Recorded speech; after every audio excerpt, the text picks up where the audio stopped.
Hey guys, it's Rick. It is April 18th, Sunday, and we're diving back into recording. It's early, Sunday morning, like not early, but early enough. Going to tackle some videos this morning.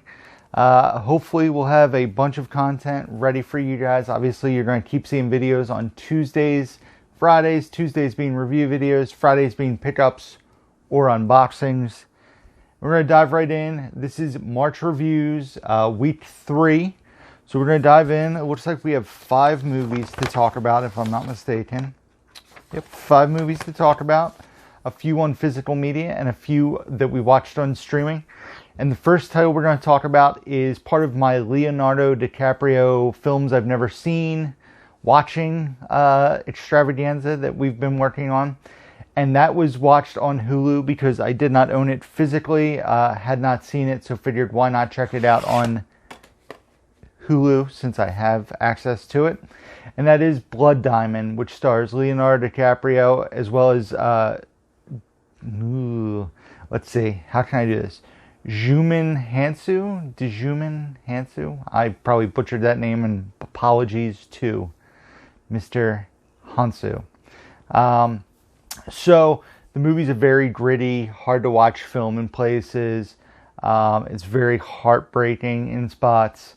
Leo's good in the movie, but the real star is, I'm going to just call him D. Hounsou. That's what we're going to call him. He was fantastic. He played Solomon Vandy. Like I said, in the beginning of the film, he gets separated from his family and is forced into working for some bad people. It's all about the companies that come in to have the local people mine for diamonds, and people get killed, and it's a very gritty film. The movie was good and definitely shines light on the disturbing trend of conflict diamonds, or blood diamonds as they're also known as. And just a really good movie, a heavy watch, one I would definitely recommend if you have not seen it. I would recommend checking it out. I gave it a 4 out of 5. I thought Blood Diamond was a very good movie. Like I said, been checking the Leo movies off my list. I think we're down to 2 movies of his that I really want to see that I haven't seen. Plus do some rewatches. You guys will hear about that in future videos. But before you hear about it in future videos, we'll talk about this one that I also watched the same week. And watched it on DVD, guys. And that is Marvin's Room, which stars Diane Keaton and my favorite, Meryl Streep, as well as Leonardo DiCaprio. So Meryl Streep's character, her son is Leonardo DiCaprio. She also has another son, if I'm not mistaken. And her sister, played by Diane Keaton, she gets diagnosed with, I forget what the illness is, but Diane Keaton already cares for the dad. Their dad is really sick, so they come back home with the teenage son, who's trouble, played by Leonardo DiCaprio.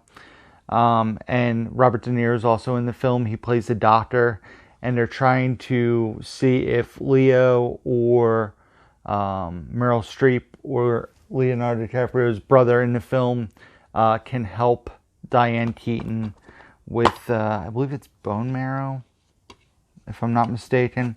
So this movie, I didn't love it, honestly. It almost felt like a play in parts.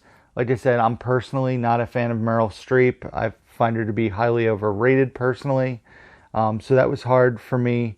Robert De Niro as a doctor just felt weird. Like, it felt like it could have been any actor. Like, that character was important to the story, but it didn't need to be played by Robert De Niro. It just felt like a weird casting choice, honestly. But like I said, there's a ton of talent in this film, but it just didn't do it for me. Not something I'll ever watch again. This probably won't make the shelf. I'll probably be selling this, honestly. And I know this is out of print on Blu-ray, and I think it goes for a few dollars on DVD. So, won't be keeping this one. I give Marvin's Room a 2.5 out of 5. Like I said, it's a drama film. Some people may love it, but for me, it didn't do much for me personally. So, Marvin's Room, The next thing we watched was sent over to me by Warner Brothers. I did a video about about this, and like I said, I don't really go into details review-wise on those videos. I just talk about the picture quality, the bonus features. I show the artwork and whatnot. But this movie has an all-star cast, and it is breaking news in Yuba County, which stars Allison Janney. Also, Mila Kunis is in it. Aquafina, who else is listed here? Wanda Sykes, Juliette Lewis, Samara Wiley, Regina Hall, Bridget Everett is in the film as well. Clifton Collins Jr., Dominic Burris, Matthew Modine, Ellen Barkin. So and this is a really fun, dark comedy. It's basically a very tough movie to talk about without getting into spoilers too. So I'm going to try to be as vague as possible. I don't want to spoil this for anybody. But it gives off like a Fargo vibe in parts of the movie. Wow. Really annoying loud neighbors. Bright and early in the morning. Just being super loud. So this is a fun dark comedy. Definitely like got Fargo vibes from it. There's a lot of violence in the movie, but most of the violence is off-screen. There's some on-screen violence. But I dig that there's all these characters in the film, and they're all connected and kind of intertwined in the story, which is cool. Aquafina and Allison Janney are fantastic in the film. They are the highlights, in my opinion. It's basically about a wife who listens to self-affirmation tapes and stuff. And it's her birthday, and nobody's wishing her a happy birthday. Her husband, her sister. She basically finds her husband cheating on her, and we'll leave it at that. So that is the basic plot of the movie. And like I said, some craziness ensues. Her husband goes missing, and it is a comedy, but a very dark comedy, and I enjoyed it. 3.5 out of 5 breaking news in Yuba County. I would definitely recommend it. It's a fun watch. So this is making the shelf. I enjoyed this quite a bit. The next thing we watched was the first thing we watched on Paramount Plus. We were really excited about Paramount Plus. Well, I was really excited about Paramount Plus because I am a huge fan of MTV's Challenge. I also love MTV Real World. So those were big selling points for me because they were coming out with a Challenge All-Stars. All the old seasons of the Challenge were going to be on there. Old seasons of Real World are on there. So they had a deal where you could sign up for a year commercial free for $50. So I paid the $50. But the other cool thing that was part of the channel is, or part of the network, was that SpongeBob's new movie, SpongeBob, Sponge on the Run, I believe it's called, was part of the streaming service at launch. They're also going to get Paramount titles after like 45 days of theatrical the window. So it'll be cool to be able to see like Quiet Place 2, and Mission Impossible 7 and that kind of stuff 45 days after. But like I said, we're doing a year of it, and we'll see if we keep it. I know my girlfriend has been watching a bunch of the old Challenge seasons. We've been watching Challenge All-Stars since getting it. And so yeah, we watched SpongeBob movie, Sponge on the Run, on Paramount Plus with RJ. And I think that the animation style of the film really took me out of the film personally. It's a weird animation style. It's not like the original movie, and it's also not CGI in a way. It's very weird, the animation style.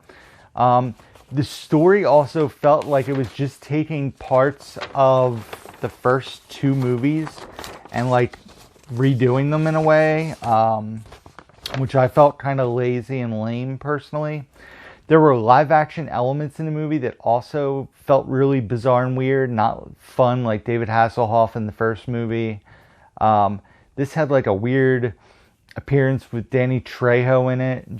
It just felt really off. And SpongeBob's a bit out there at times. I mean, it's a cartoon about a talking sponge who lives underwater.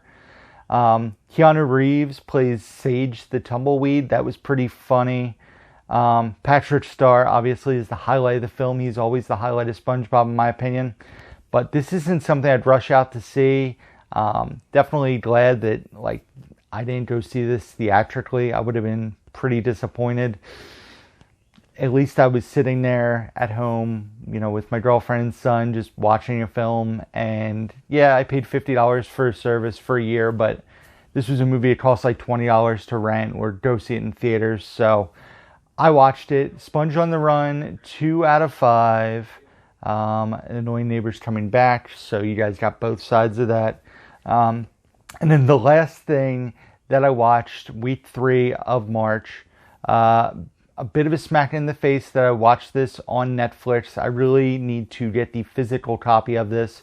Should have watched it physically, because the fact that this is on Netflix just really sucks, personally, in my opinion. And that is The Last Blockbuster. So if you guys didn't know, I worked at Blockbuster for a few years towards the end of their run.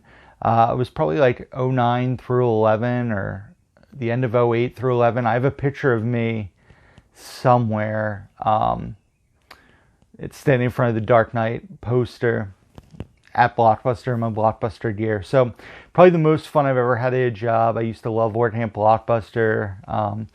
Getting the shelves prepared on Sundays after the busy weekend for the new releases on Tuesday. I would have to move everything around and make room for the new titles coming out, and also pull like excess titles. So, after The Hangover was out for 6 months with the whole wall, we would shrink it down to like four sections. And I just enjoyed it. I enjoyed helping people find movies just by getting an actor or something. It was just a really fun job as somebody who loves movies. At that time, I was living in an apartment with 2 other guys. And at Blockbuster, you got like 10 free rentals a week, and you got to rent stuff early. So I would rent some video games that we'd play in the living room on the big TV.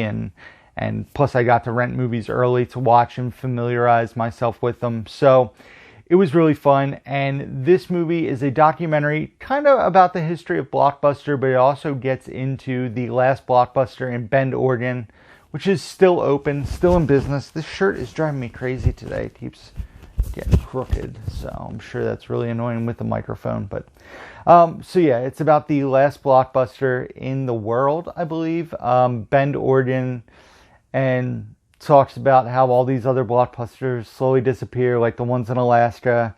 A lot of celebrities are involved in the movie, talking about their experiences with video stores.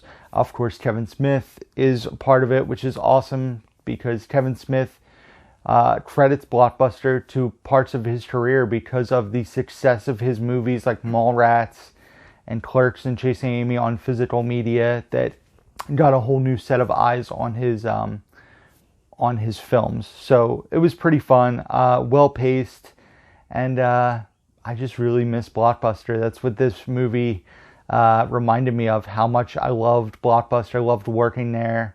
I made friends that I'm still friends with, 12 years ago. I didn't work full-time there. It was a part-time job. I was working at Walmart and then Iron Mountain at the time, full-time, but I would work Walmart or Blockbuster part-time, and I just really enjoyed it. It was really fun. And yeah. So The Last Blockbuster, I give a 4 out of 5 to. I think it is a fantastic documentary. Like I said, I do want to get it on physical media, so I never have to watch it on Blockbuster or on Netflix again. And that is it, guys. That is everything I watched the 3rd week of March 2021. Ooh, excuse me. As always, I want to thank you guys for watching. Be sure to give the video a thumbs up if you enjoy it. Subscribe if you guys don't do so already. Hit the bell notification so you guys know when new videos drop to the channel. Also, be sure to check out the description box down below, where you can find links to my Facebook, Instagram, Twitter, my letterbox where I rate and review all the movies that I watch, my Blu-ray.com profile, Amazon wishlist, eBay page, email address, P.O. box, links to the Movie Hoarders trailer, as well as the pre-order for it coming in July. And that is it. So as always, guys, until next time, who's down to movie?